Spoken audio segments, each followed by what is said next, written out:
ਵਾਪਰੀਆਂ ਅਹਿਮ ਤੇ ਵੱਡੀਆਂ ਖਬਰਾਂ ਘਟਨਾਵਾਂ ਦੇ ਬਾਰੇ। ਪਰ ਉਸ ਤੋਂ ਪਹਿਲਾਂ ਧੰਨਵਾਦ ਕਰਦੇ ਚੱਲੀਏ ਸਪਾਂਸਰ ਦਾ, ਜਿਹੜੇ ਜ਼ਰੀਆ ਬਣਦੇ ਨੇ ਇਹਨਾਂ ਪ੍ਰੋਗਰਾਮਾਂ ਨੂੰ ਤੁਹਾਡੇ ਤੱਕ ਪਹੁੰਚਾਉਣ ਦੇ ਲਈ। ਖਾਲਸਾ ਇੰਸ਼ੋਰੈਂਸ ਏਜੰਸੀ ਵਾਲੇ, ਜਿਨ੍ਹਾਂ ਤੋਂ ਤੁਸੀਂ ਹਰ ਤਰੀਕੇ ਦੀ ਇੰਸ਼ੋਰੈਂਸ ਲੈ ਸਕਦੇ ਹੋ। ਇੰਸ਼ੋਰੈਂਸ ਬਾਰੇ ਪਤਾ ਕਰਨ ਦੇ ਲਈ ਉਹਨਾਂ ਦਾ ਨੰਬਰ ਹੈ 408-272-2500। ਟਰਕੀਆਨਾ ਇਮੀਗ੍ਰੇਸ਼ਨ ਲਾ ਫਾਰਮ ਵਾਲੇ, ਜੇ ਟਰਕੀਆਨਾ ਟੋਰਨੀ ਟਰਕੀਆਨਾ ਦੇ ਨਾਲ ਤੁਸੀਂ US ਇਮੀਗ੍ਰੇਸ਼ਨ ਬਾਬਤ ਕੋਈ ਵੀ ਸਲਾਹ ਕਰਨੀ ਹੈ ਜਾਂ ਕੋਈ ਸਵਾਲ ਪੁੱਛਣਾ, ਤਾਂ ਉਹਨਾਂ ਦਾ ਨੰਬਰ ਹੈ 415-909-0503। ਤੇ ਬਿਸਲਾ ਫੈਮਿਲੀ ਫਰੈਜ਼ਨੋ ਤੋਂ। ਇਹਨਾਂ ਸਾਰੇ ਹੀ ਸਪਾਂਸਰਸ ਦਾ ਬਹੁਤ ਬਹੁਤ ਧੰਨਵਾਦ। ਤੇ ਜੇਕਰ ਤੁਸੀਂ ਵੀ ਇਹਨਾਂ ਪ੍ਰੋਗਰਾਮਾਂ ਨੂੰ ਸਪਾਂਸਰ ਕਰਨਾ ਚਾਹੁੰਦੇ ਹੋ ਤਾਂ ਸਟੂਡੀਓ ਦਾ ਨੰਬਰ ਹੈ 408-272-5200। ਖਬਰਾਂ ਦੀ ਸ਼ੁਰੂਆਤ ਕਰਦੇ ਹਾਂ ਇਸ ਵੇਲੇ ਕੈਨੇਡਾ ਦੇ ਵਿੱਚ ਸਭ ਤੋਂ ਵੱਡੀ ਤੇ ਅਹਿਮ ਖਬਰ ਤੋਂ। ਕੈਨੇਡਾ ਦੇ ਵਿੱਚ ਇਸ ਵੇਲੇ ਚਰਚਾ ਇਹ ਹੈ ਕਿ ਕੈਨੇਡਾ ਦੇ ਵਿੱਚ ਜਿਹੜੀਆਂ 2021 ਦੇ ਵਿੱਚ ਚੋਣਾਂ ਹੋਈਆਂ ਸਨ, ਉਹਦੇ ਵਿੱਚ ਚਾਈਨੀਜ਼ ਏਜੰਸੀਜ਼ ਨੇ ਇੰਟਰਫੇਰੈਂਸ ਕੀਤੀ ਹੈ ਤੇ ਕਈ ਉਮੀਦਵਾਰਾਂ ਦੇ, ਲਿਬਰਲ ਉਮੀਦਵਾਰਾਂ ਦੇ ਨਾਂ ਵੀ ਆ ਰਹੇ ਨੇ, ਜਿਨ੍ਹਾਂ ਦੇ ਵਿੱਚ ਹੁਣ ਇਹ ਕਿਹਾ ਜਾ ਰਿਹਾ ਕਿ ਇਹਨਾਂ ਦੀ ਮਦਦ ਕੀਤੀ ਹੈ। ਕੈਨੇਡਾ ਦੇ ਕਈ ਮੀਡੀਆ ਅਦਾਰਿਆਂ ਦੇ ਵਿੱਚ ਇਹ ਚਰਚਾ ਹੈ ਕਿ ਚਾਈਨੀਜ਼ ਇੰਟਰਫੇਰੈਂਸ ਦੇ ਨਾਲ ਇਹ ਚੋਣਾਂ ਦੇ ਵਿੱਚ ਲਿਬਰਲ ਉਮੀਦਵਾਰਾਂ ਨੂੰ ਲਾਹਾ ਮਿਲਿਆ, ਉਹਨਾਂ ਦੀ ਜਿੱਤ ਹੋਈ ਹੈ। ਤੇ ਇਸੇ ਕਰਕੇ ਟਰੂਡੋ ਨੇ ਹੁਣ ਇਹ ਗੱਲ ਕਹੀ ਹੈ ਕਿ ਉਹਨਾਂ ਦੀ ਜਿਹੜੀ ਪਾਰਟੀ ਹੈ ਉਹ ਇਹਨਾਂ ਮਸਲਿਆਂ ਦੇ ਵਿੱਚ ਕਿਸੇ ਵੀ ਤਰ੍ਹਾਂ ਦੇ ਦੋਸ਼ ਜੋ ਲੱਗ ਰਹੇ ਨੇ ਉਹਨਾਂ ਤੋਂ ਬਾਹਰ ਨਿਕਲੇਗੀ। ਤੇ ਨਾਲ ਹੀ ਉਹਨਾਂ ਨੇ ਕਿਹਾ ਕਿ ਜੇਕਰ ਇਸ ਤਰ੍ਹਾਂ ਦੀ ਘਟਨਾ ਵਾਪਰਦੀ ਹੈ ਜਾਂ ਅਸੀਂ ਕਦੇ ਵੀ, ਸਾਡੀ ਪਾਰਟੀ ਇਸ ਤਰ੍ਹਾਂ ਦੀਆਂ ਘਟਨਾਵਾਂ ਨੂੰ ਜਾਂ ਇਸ ਤਰ੍ਹਾਂ ਦੇ ਕੰਮਾਂ ਨੂੰ ਪਹਿਲ ਨਹੀਂ ਦਿੰਦੀ। ਇਹਨਾਂ 'ਚ ਇਹ ਚੀਜ਼ਾਂ ਡੈਮੋਕ੍ਰੇਟਿਕ ਸਿਸਟਮ ਨੂੰ ਕਮਜ਼ੋਰ ਕਰਦੀਆਂ ਨੇ। ਪਰ ਦੂਜੇ ਪਾਸੇ ਅੱਜ ਇੱਕ ਰਿਪੋਰਟ ਦੀ ਬੜੀ ਚਰਚਾ, ਜਿਸ ਰਿਪੋਰਟ ਦੇ ਵਿੱਚ ਇਹ ਗੱਲ ਕਹੀ ਗਈ ਹੈ ਕਿ 40% ਤੋਂ ਵੱਧ ਕੰਜ਼ਰਵੇਟਿਵਸ ਜਿਹੜੇ ਨੇ ਉਹ ਇਹ ਮੰਨਦੇ ਨੇ ਕਿ 2021 ਦੀਆਂ ਚੋਣਾਂ ਦੇ ਵਿੱਚ ਹੇਰਾਫੇਰੀ ਤਾਂ ਜ਼ਰੂਰ ਹੋਈ ਹੈ। ਸੋ ਨਾਲ ਹੀ ਇਹ ਗੱਲ ਚੱਲ ਪਈ ਹੈ ਕੈਨੇਡਾ ਦੇ ਵਸੋਂ ਦੇ ਇੱਕ ਵੱਡੇ ਧੜੇ ਦੇ ਵਿੱਚ, ਵੱਡੇ ਹਿੱਸੇ ਦੇ ਵਿੱਚ, ਕਿ ਕਿਉਂ ਨਾ ਇਸ ਮਾਮਲੇ ਦੇ ਵਿੱਚ ਪਬਲਿਕ ਇਨਕੁਆਇਰੀ ਜਿਹੜੀ ਆ ਉਹ ਕਰਵਾਈ ਜਾਵੇ। ਅੱਜ ਹੀ ਵਿਰੋਧੀ ਧਿਰ ਦੇ ਆਗੂ ਤੇ ਕੰਜ਼ਰਵੇਟਿਵ ਪਾਰਟੀ ਦੇ ਆਗੂ ਪੀਰੇ ਪੋਲੀਐਵ ਨੇ ਇਸ ਮਸਲੇ ਤੇ ਕਿਹਾ ਕਿ ਟਰੂਡੋ ਨੂੰ ਜਾਂ ਉਹਨਾਂ ਦੀ ਪਾਰਟੀ ਨੂੰ ਹੁਣ ਪਬਲਿਕ ਇਨਕੁਆਇਰੀ ਤੋਂ ਨਹੀਂ ਭੱਜਣਾ ਚਾਹੀਦਾ। ਸੋ ਉਹ ਕਹਿੰਦੇ ਕਿ ਸਾਡਾ ਇਸ ਮਸਲੇ ਦੇ ਵਿੱਚ ਬੜਾ ਤਕੜਾ ਤੇ ਬੜਾ ਭਰੋਸੇਮੰਦ ਬਲੀਵ ਹੈ, ਸਾਨੂੰ ਪੱਕਾ ਯਕੀਨ ਹੈ ਕਿ ਇਸ ਮਸਲੇ ਦੇ ਵਿੱਚੋਂ ਕੁਛ ਨਾ ਕੁਛ ਨਿਕਲੇਗਾ ਜ਼ਰੂਰ, ਜਿਹਦੇ ਵਿੱਚ ਲਿਬਰਲ ਪਾਰਟੀ ਦੇ ਕਈ ਉਮੀਦਵਾਰਾਂ ਨੂੰ ਚਾਈਨੀਜ਼ ਇੰਟਰਫੇਰੈਂਸ ਦੇ ਨਾਲ ਚੋਣਾਂ ਦੇ ਵਿੱਚ, ਖਾਸ ਕਰਕੇ ਜਿੱਤ ਦਰਜ ਕਰਨ ਦੇ ਵਿੱਚ ਮਦਦ ਮਿਲੀ ਹੈ। ਸੋ ਹੁਣ ਦੇਖਦੇ ਹਾਂ ਕਿ ਇਹ ਜਿਹੜੀ ਚੀਨੀ ਇੰਟਰਫੇਰੈਂਸ, ਕੈਨੇਡੀਅਨ ਸਿਆਸਤ ਦੇ ਵਿੱਚ ਜਿਹੜੀ ਚੀਨੀ ਇੰਟਰਫੇਰੈਂਸ ਦੀ ਗੱਲ ਚੱਲੀ ਹੈ, ਤੇ ਇਹਦੇ ਬਾਬਤ ਅੱਗੇ ਜਾ ਕੇ ਕੀ ਹੁੰਦਾ। ਪਰ ਇੱਥੇ ਇਹ ਵੀ ਦੱਸਦੇ ਚੱਲੀਏ ਕਿ ਲੰਘੇ ਦਿਨੀ ਜਿਹੜੇ ਇਸ ਵੇਲੇ NDP ਪਾਰਟੀ, ਜਿਹਦੇ ਮੁਖੀ ਇਸ ਵੇਲੇ ਜਗਮੀਤ ਸਿੰਘ ਨੇ, ਉਹ ਵੀ ਇਹ ਗੱਲ ਕਹਿ ਚੁੱਕੇ ਨੇ ਕਿ ਅਸੀਂ ਇਸ ਮਸਲੇ ਦੇ ਵਿੱਚ ਲਿਬਰਲਾਂ ਦਾ ਕਿਸੇ ਵੀ ਪੱਧਰ ਤੇ ਸਹਿਯੋਗ ਨਹੀਂ ਕਰਾਂਗੇ। ਜਿੱਧਰ ਨੂੰ ਵੀ ਲੋਕਾਂ ਦਾ ਰੁਖ ਹੋਊਗਾ, ਜੇਕਰ ਲੋਕਾਂ ਨੇ ਇਸ ਮਸਲੇ ਦੇ ਵਿੱਚ ਪਬਲਿਕ ਇਨਕੁਆਇਰੀ ਦੀ ਮੰਗ ਕੀਤੀ ਤਾਂ ਅਸੀਂ ਪਬਲਿਕ ਇਨਕੁਆਇਰੀ ਦੇ ਨਾਲ ਹੀ ਖੜਾਂਗੇ। ਤੇ ਉਧਰ ਦੂਜੇ ਪਾਸੇ ਗੱਲ ਕਰਦੇ ਹਾਂ ਟਿਕਟੌਕ ਦੀ। ਫੈਡਰਲ ਸਰਕਾਰ ਨੇ ਸਰਕਾਰੀ ਡਿਵਾਈਸਾਂ ਤੋਂ ਐਪ ਤੇ ਪਾਬੰਦੀ ਲਗਾਉਣ ਦਾ ਫੈਸਲਾ ਕਰਨ ਤੋਂ ਬਾਅਦ ਕੁਝ ਕੈਨੇਡੀਅਨ ਸਿਆਸਤਦਾਨਾਂ ਨੇ ਆਪਣੇ ਟਿਕਟੌਕ ਖਾਤਿਆਂ ਨੂੰ ਅਯੋਗ ਕਰਨਾ ਸ਼ੁਰੂ ਕਰ ਦਿੱਤਾ। ਯਾਨੀ ਕਿ ਜਿਨ੍ਹਾਂ ਦਾ ਲੌਗਇਨ ਸੀ ਉਹਨਾਂ ਨੇ ਜਾਂ ਤਾਂ ਖਾਤੇ ਬੰਦ ਕਰ ਦਿੱਤੇ ਨੇ ਜਾਂ ਫਿਰ ਆਪਣੇ ਅਕਾਊਂਟਸ ਉੱਥੋਂ ਲੌਗ ਆਊਟ ਕਰ ਲਏ ਨੇ। ਇਹਨਾਂ ਦੇ ਵਿੱਚ ਸਭ ਤੋਂ ਪਹਿਲਾਂ NDP ਆਗੂ ਜਗਮੀਤ ਸਿੰਘ ਦਾ ਨੰਬਰ ਆਉਂਦਾ ਤੇ ਉਹਨਾਂ ਨੇ ਕਿਹਾ ਕਿ ਅਸੀਂ ਹੁਣ ਸੋਸ਼ਲ ਮੀਡੀਆ ਪਲੇਟਫਾਰਮਸ ਤੋਂ ਵੱਖ ਹੋਣ ਜਾ ਰਹੇ ਹਾਂ। ਹਾਲਾਂਕਿ ਉਹਨਾਂ ਨੇ ਇਹ ਨਹੀਂ ਦੱਸਿਆ ਕਿ ਕੀ ਉਹਨਾਂ ਦੀ ਪਾਰਟੀ ਦੇ ਸਾਰੇ ਸੰਸਦ ਮੈਂਬਰ ਇਹਦੀ ਪਾਲਣਾ ਕਰਨਗੇ ਜਾਂ ਨਹੀਂ। ਪਰ ਹੁਣ ਤਾਜ਼ਾ ਖਬਰਾਂ ਦੇ ਮੁਤਾਬਕ NDP ਆਗੂ ਜਗਮੀਤ ਸਿੰਘ ਟਿਕਟੌਕ ਤੋਂ ਲਾਂਭੇ ਹੋ ਚੁੱਕੇ ਨੇ। ਉਧਰ ਦੂਜੇ ਪਾਸੇ ਕੰਜ਼ਰਵੇਟਿਵ ਲੀਡਰ ਪੀਰੇ ਪੋਲੀਐਵ ਨੇ ਪਹਿਲਾਂ ਹੀ ਟਿਕਟੌਕ ਵੀਡੀਓ ਐਪ ਦੀ ਵਰਤੋਂ ਨੂੰ ਸਸਪੈਂਡ ਕਰ ਦਿੱਤਾ ਤੇ ਇੱਕ ਬੁਲਾਰੇ ਦਾ ਕਹਿਣਾ ਕਿ ਕਾਕਸ ਦੇ ਸਾਰੇ ਮੈਂਬਰ ਹੀ ਅਜਿਹਾ ਕਰਨਗੇ। ਹਾਊਸ ਆਫ ਕਾਮਨਸ ਦੀ ਜੇਕਰ ਗੱਲ ਕਰੀਏ ਤਾਂ ਉੱਥੇ ਜਿੰਨੀਆਂ ਵੀ ਡਿਵਾਈਸਿਸ ਰੱਖੀਆਂ ਹੋਈਆਂ ਨੇ ਜਾਂ ਜਿੰਨੇ ਵੀ ਐਪ ਦੇ ਉੱਤੇ ਜਿੰਨੀਆਂ ਵੀ ਵਰਤੋਂ, ਜਿੱਥੇ ਵੀ ਲੌਗਇਨ ਹੈ ਟਿਕਟੌਕ ਦਾ, ਤਾਂ ਉੱਥੇ ਪੂਰਨ ਪਾਬੰਦੀ ਲੱਗ ਚੁੱਕੀ ਹੈ। ਜਿਹੜੇ ਟ੍ਰੈਜਰੀ ਬੋਰਡ ਦੇ ਪ੍ਰਧਾਨ ਨੇ ਮੋਨਾ ਫੋਰਟੀਅਰ, ਉਹਨਾਂ ਨੇ ਇਹ ਗੱਲ ਕਹੀ ਸੀਗੀ ਕਿ ਹੁਣ ਸੰਯੁਕਤ ਰਾਜ ਅਤੇ ਯੂਰੋਪੀਅਨ ਯੂਨੀਅਨ ਦੇ ਵਿੱਚ ਇਸ ਤਰ੍ਹਾਂ ਦੇ ਕਦਮਾਂ ਤੋਂ ਬਾਅਦ ਸਰਕਾਰ ਦੁਆਰਾ ਸਾਰੀਆਂ ਡਿਵਾਈਸਾਂ ਤੋਂ ਟਿਕਟੌਕ ਤੇ ਪਾਬੰਦੀ ਲਗਾ ਦਿੱਤੀ ਜਾਵੇਗੀ। ਸੋ ਪਿਛਲੇ ਦਿਨੀ ਇਹ ਚਰਚਾ ਚੱਲੀ ਸੀ ਕੈਨੇਡਾ ਦੇ ਵਿੱਚ ਤੇ ਕਿ ਜਿਹੜੀ ਇਹ ਟਿਕਟੌਕ ਐਪ ਹੈ ਇਹ ਤੁਹਾਡੀ ਪ੍ਰਾਈਵੇਸੀ ਨੂੰ ਜਾਂ ਤੁਹਾਡੇ ਜਿਹੜੀ ਸੀਕ੍ਰੇਟ ਇਨਫੋਰਮੇਸ਼ਨ ਹੈ ਉਹਨੂੰ ਕਿਤੇ ਨਾ ਕਿਤੇ ਐਕਸੈਸ ਕਰ ਲੈਂਦੀ ਹੈ। ਤੇ ਇਸੇ ਕਰਕੇ ਇੱਕ ਚੀਨੀ ਕੰਪਨੀ ਹੈ ਜਿਹਦਾ ਨਾਮ ਬਾਈਟ ਡਾਂਸ ਦੱਸਿਆ ਗਿਆ, ਉਹ ਕਹਿੰਦੇ ਕਿ ਇਹ ਕੰਪਨੀ ਇਹਨੂੰ ਚਲਾਉਂਦੀ ਹੈ, ਇਹਦੀ ਓਨਰ ਹੈ ਤੇ ਇਹ ਜਿਹੜੀ ਹੈ ਉਹ ਪ੍ਰਾਈਵੇਸੀ ਨਿਯਮ ਦੀ ਕਈ ਥਾਂ ਤੇ ਉਲੰਘਣਾ ਵੀ ਕਰਦੀ ਹੈ। ਤੇ ਉਸ ਤੋਂ ਬਾਅਦ ਹੁਣ Alberta government, city of Calgary, ਇਹਨਾਂ ਨੇ ਵੀ ਫੈਡਰਲ ਗਵਰਨਮੈਂਟ ਨੂੰ ਜੁਆਇਨ ਕਰ ਲਿਆ ਤੇ ਬੈਨ ਕਰ ਦਿੱਤਾ ਜਿੱਥੇ ਕਿਤੇ ਵੀ ਮੋਬਾਈਲ ਡਿਵਾਈਸਿਸ ਦੇ ਟਿਕਟੋਕ ਇਹਨਾਂ ਦੇ ਜਿਹੜੇ ਅਦਾਰੇ ਨੇ ਉੱਥੇ ਟਿਕਟੋਕ ਦੀ ਲੌਗਇਨ ਹੋਈ ਹੈ ਤਾਂ ਉੱਥੋਂ ਟਿਕਟੋਕ ਨੂੰ ਹਟਾ ਦਿੱਤਾ ਗਿਆ। ਹੁਣ ਸਪੋਕਸ ਪਰਸਨ ਨੇ ਜਿਹੜੇ ਉਹਨਾਂ ਨੇ ਇਸ ਗੱਲ ਤੇ ਸਾਫ਼ ਕੀਤਾ। ਉੱਧਰ ਦੂਜੇ ਪਾਸੇ ਸਸਕੈਚੁਅਨ ਦੇ ਵਿੱਚ ਵੀ ਕਈ ਹਿੱਸਿਆਂ ਦੇ ਵਿੱਚ ਸਰਕਾਰੀ ਅਦਾਰਿਆਂ ਤੋਂ, ਜਨਤਕ ਅਦਾਰਿਆਂ ਤੋਂ ਜਿੱਥੇ ਵੀ ਉਹਨਾਂ ਦੇ ਮੋਬਾਈਲ ਐਪ ਨੇ ਜਾਂ ਕਿਤੇ ਵੀ ਥਾਂ ਤੇ ਲੌਗਇਨ ਹੈ ਤਾਂ ਉੱਥੋਂ ਟਿਕਟੋਕ ਨੂੰ ਹਟਾ ਦਿੱਤਾ ਗਿਆ। ਅਗਲੀ ਖਬਰ ਦੇ ਵੱਲ ਵੱਧਦੇ ਹਾਂ ਤੇ ਗੱਲ ਕਰਦੇ ਹਾਂ BC ਦੇ ਬਜਟ ਦੀ। BC ਵਿੱਤ ਮੰਤਰੀ ਕੈਟਰੀਨ ਕੌਨਰੋਏ ਨੇ ਬਜਟ ਪੇਸ਼ ਕੀਤਾ ਹੈ ਤੇ ਉਹਨਾਂ ਨੇ ਬਜਟ ਪੇਸ਼ ਕਰਦਿਆਂ ਇਸ ਗੱਲ ਦਾ ਦਾਅਵਾ ਕੀਤਾ ਕਿ ਅਸੀਂ ਸਮਾਜ ਦੇ ਹਰ ਵਰਗ ਨੂੰ ਨਾਲ ਲੈ ਕੇ ਚੱਲੇ ਹਾਂ ਤੇ ਹੁਣ ਉਹਨਾਂ ਨੇ ਕਿਹਾ ਸੀਗਾ ਕਿ ਕਿਰਾਏਦਾਰਾਂ ਨੂੰ ਵੀ ਅਸੀਂ ਰਾਹਤ ਦੇਣ ਜਾ ਰਹੇ ਹਾਂ। 4.2 ਬਿਲੀਅਨ ਘਾਟੇ ਦੀ ਭਵਿੱਖਬਾਣੀ ਦੇ ਨਾਲ ਨਵੇਂ ਹਾਊਸਿੰਗ ਅਤੇ ਸਿਹਤ ਸੰਭਾਲ ਖਰਚਿਆਂ ਦੇ ਲਈ ਫੰਡਿੰਗ ਦਾ ਐਲਾਨ ਕਰ ਦਿੱਤਾ ਗਿਆ ਹੈ ਤੇ ਇਹਦੇ ਵਿੱਚ ਹੁਣ ਦੂਜੇ ਪਾਸੇ ਜਿੱਥੇ ਸਰਕਾਰ ਇਸ ਬਜਟ ਦੇ ਫਾਇਦੇ ਗਿਣਾ ਰਹੀ ਹੈ ਤਾਂ ਜਿਹੜੇ ਵਰਗ ਆਪਣੇ ਆਪ ਨੂੰ ਬਜਟ ਤੋਂ ਬਾਹਰ ਹੋਇਆ ਮਹਿਸੂਸ ਕਰਦੇ ਨੇ ਤਾਂ ਉਹਨਾਂ ਨੇ ਸਰਕਾਰ ਦੇ ਇਸ ਬਜਟ ਦੀ ਨਖੇਦੀ ਆਲੋਚਨਾ ਵੀ ਸ਼ੁਰੂ ਕਰ ਦਿੱਤੀ ਹੈ।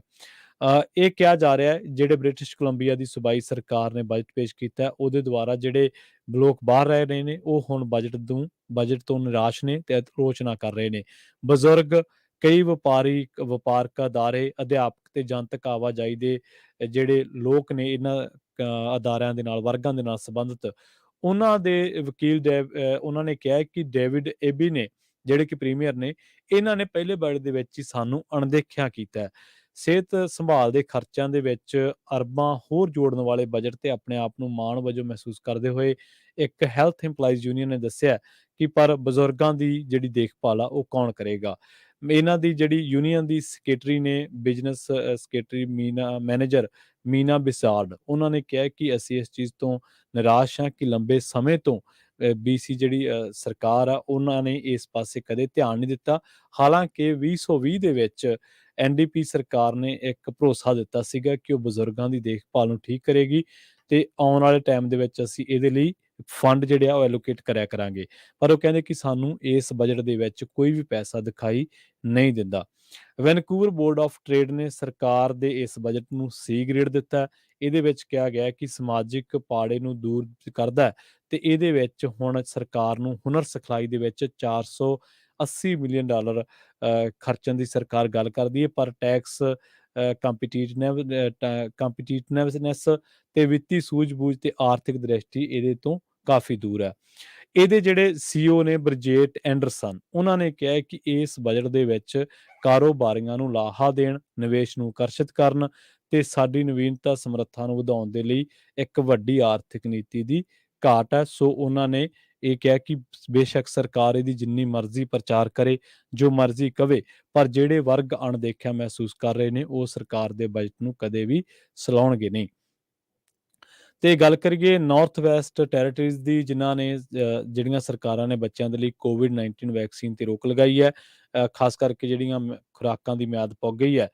ਨਾਰਥ ਵੈਸਟ ਟੈਰੀਟਰੀਜ਼ ਦਾ ਕਹਿਣਾ ਹੈ ਕਿ ਪਿਛਲੇ 6 ਮਹੀਨਿਆਂ ਤੋਂ 5 ਸਾਲ ਦੀ ਉਮਰ ਦੇ ਬੱਚਿਆਂ ਦੇ ਲਈ COVID-19 ਵੈਕਸੀਨ ਉਦੋਂ ਤੱਕ ਸਥਾਈ ਤੌਰ ਤੇ ਉਪਲਬਧ ਨਹੀਂ ਰਹਿਣਗੀਆਂ ਜਦੋਂ ਤੱਕ ਕੈਨੇਡਾ ਦੇ ਵਿੱਚ ਕੋਈ ਨਵੀਂ ਸ਼ਿਪਮੈਂਟ ਨਹੀਂ ਆਉਂਦੀ।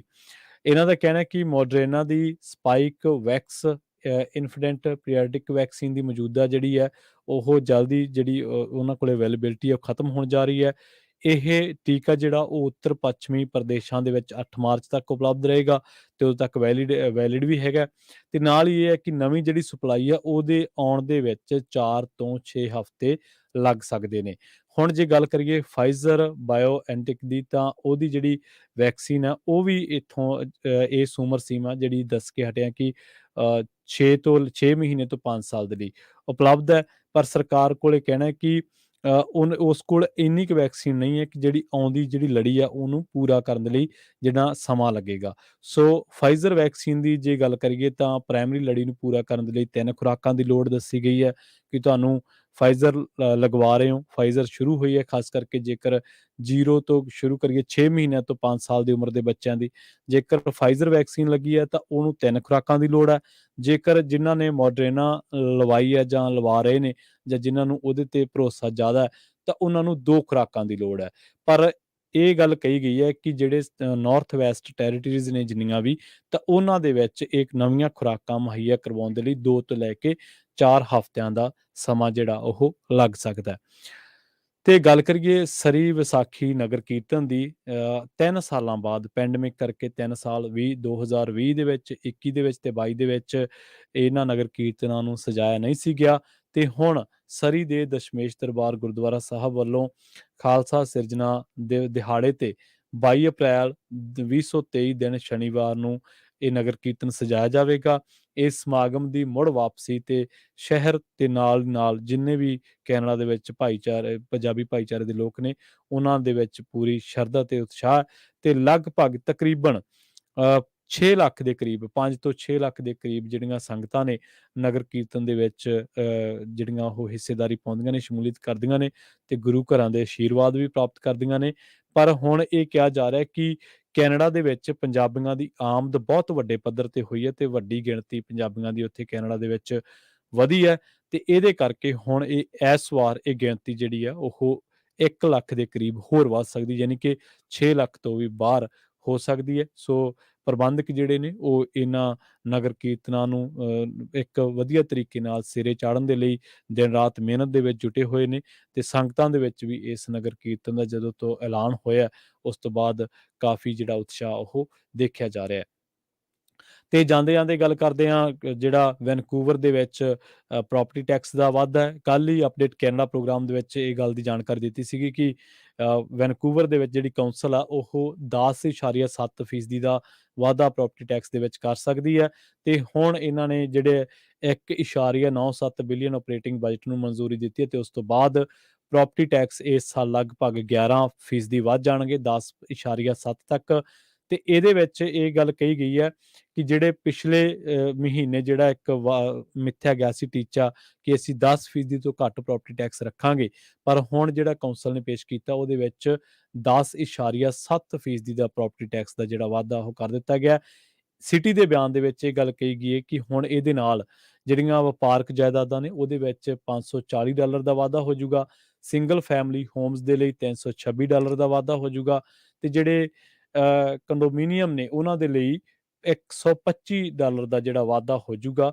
ਤੇ ਇੱਕ ਦਹਾਕੇ ਦੇ ਵਿੱਚ ਵੈਨਕੂਵਰ ਦੇ ਵਿੱਚ ਇਹ ਹੁਣ ਤੱਕ ਦਾ ਸਭ ਤੋਂ ਵੱਧ ਪ੍ਰੋਪਰਟੀ ਟੈਕਸ ਹੈ, ਜਾਇਦਾਦ ਟੈਕਸ ਹੈ, ਜਿਹੜਾ ਕਿ ਜਿਹਨੂੰ ਕਿ ਮੇਅਰ ਕੈਂਸਮ ਨੇ ਕਿਹਾ ਕਿ ਪਿਛਲੀਆਂ ਅਸੀਂ ਵੋਟ ਕੌਂਸਲਾਂ ਦੁਆਰਾ ਜਿੰਨੇ ਵੀ ਪ੍ਰਵਾਨਿਤ ਜਿੰਨੀਆਂ ਦਰਾਂ ਸੀਗੀਆਂ ਉਹਨਾਂ ਨੂੰ ਅਸੀਂ ਘੱਟ ਕਰਨ ਦੇ ਲਈ ਜ਼ੋਰ ਮਾਰਿਆ, ਪਰ ਸਾਡੀ ਵਾਹ ਨਹੀਂ ਚੱਲੀ। ਇੱਥੇ ਇਹਨਾਂ ਨੇ ਜਿਹੜਾ ਇੱਕ ਤਰਕ ਦਿੱਤਾ ਹੈ ਸਿਟੀ ਨੇ ਇਸ ਟੈਕਸ ਨੂੰ ਵਧਾਉਣ ਦਾ, ਤਾਂ ਉਹਦੇ ਵਿੱਚ ਇਹ ਵੀ ਹੈ ਕਿ ਕੋਵਿਡ-19 ਦੇ ਦੌਰਾਨ ਸਿਟੀ ਦਾ ਬਹੁਤ ਸਾਰਾ ਪੈਸਾ ਜਿਹੜਾ ਉਹ ਡਰੇਨ ਹੋ ਗਿਆ, ਤੇ ਇਸ ਕਰਕੇ ਹੁਣ ਸਾਨੂੰ ਇਹ ਵਾਧਾ ਜਿਹੜਾ ਕਰਨਾ ਪੈ ਸਕਦਾ ਹੈ। ਤੇ ਇਹਦੇ ਵਿੱਚ ਜਿਹੜਾ ਵਾਧਾ ਕੀਤਾ ਉਹਦੇ ਵਿੱਚ ਇਹ ਦੱਸਿਆ ਜਾ ਰਿਹਾ ਕਿ ਜਿੰਨਾ ਵੀ ਪੈਸਾ ਇਹਦੇ ਵਿੱਚੋਂ ਆਊਗਾ ਉਹਦੇ ਵਿੱਚੋਂ 1 ਤੋਂ ਲੈ ਕੇ 1.5% ਜਿਹੜਾ ਉਹ ਸਰਕਾਰ ਜਿਹੜੀ ਓਨਟਾਰੀਓ ਪ੍ਰੋਵਿੰਸ ਦੀ ਸਰਕਾਰ, ਮਾਫ਼ ਕਰਨਾ ਵੈਨਕੂਵਰ ਦੇ ਵਿੱਚ ਸਰਕਾਰ ਹੈ ਜਿਹੜੀ, ਉਹਨੂੰ ਜਾਊਗਾ। 2 ਤੋਂ ਲੈ ਕੇ 4% ਜਿਹੜਾ ਉਹ ਸਿਹਤ ਸੇਵਾਵਾਂ ਤੇ ਖਰਚਿਆ ਜਾਣਾ ਹੈ, ਤੇ ਉਸ ਤੋਂ ਬਾਅਦ ਜਿੰਨਾ ਵੀ ਬਚਦਾ ਜਿੰਨੇ ਫੀਸਦੀ ਬਚਦਾ ਉਹ ਸਾਰਾ ਮੁੱਢਲੇ ਢਾਂਚੇ ਤੇ ਸਿਹਤ ਸਮੱਸਿਆਵਾਂ ਤੇ ਖਰਚਣ ਦੀ ਗੱਲ ਹੋਈ ਹੈ।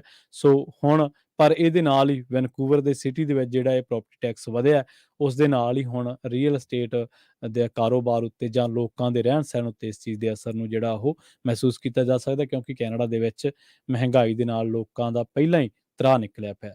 ਸੋ ਇੱਥੇ ਹੀ ਪ੍ਰੋਗਰਾਮ ਅਪਡੇਟ ਕੈਨੇਡਾ ਨੂੰ ਆਪਾਂ ਇੱਥੇ ਹੀ ਸਮਾਪਤ ਕਰਾਂਗੇ। ਜੁੜੇ ਰਹੋ ਪੰਜਾਬੀ ਰੇਡੀਓ USA ਦੇ ਨਾਲ, ਤੇ ਆਖਿਰ ਦੇ ਵਿੱਚ ਇੱਕ ਵਾਰ ਫਿਰ ਤੋਂ ਤੁਹਾਨੂੰ ਸਭ ਨੂੰ ਪਿਆਰ ਸਤਿਕਾਰ ਸਹਿਤ ਸਤਿ ਸ਼੍ਰੀ ਅਕਾਲ।